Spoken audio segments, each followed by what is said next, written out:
So for today's video mga kapunbars, magluto di tagarog bihon mga kapunbars. So sa di pa nato lutuon mga kapunbars, ato sa ning huluman sa tubig para mahumok ang bihon og pansit para dali na siya maluto.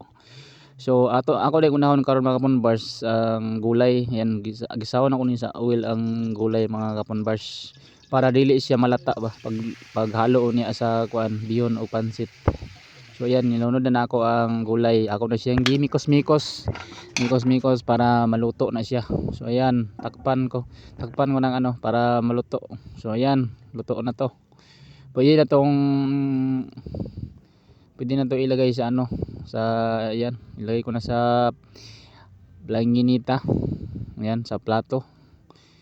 Para magisa na naman ako ulit ng panakot para lutuin ko yung karne.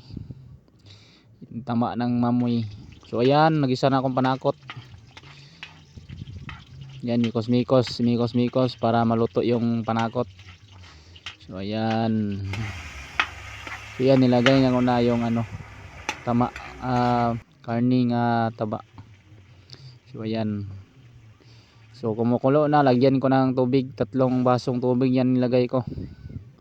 So ayan. 3 basong lagay ko tubig. So ayan, pakuluin. Yan, mikos takpan para kumukulo siya. So ayan, kumukulo na. Pwede na itong ilagay yung bihon at pansit at gulay na ginisaw ganina. So ayan yung gulay at bihon o pansit. So ayan, imikos-mikos para maluto. Yan, mikos-mikos. So mamaya konti yan mga kamanbars, luto na yan. Madali lang itong maluto kasi huluman ako sa tubig. So ayan, luto na yan, pwede na yung kainin. Thank you for watching.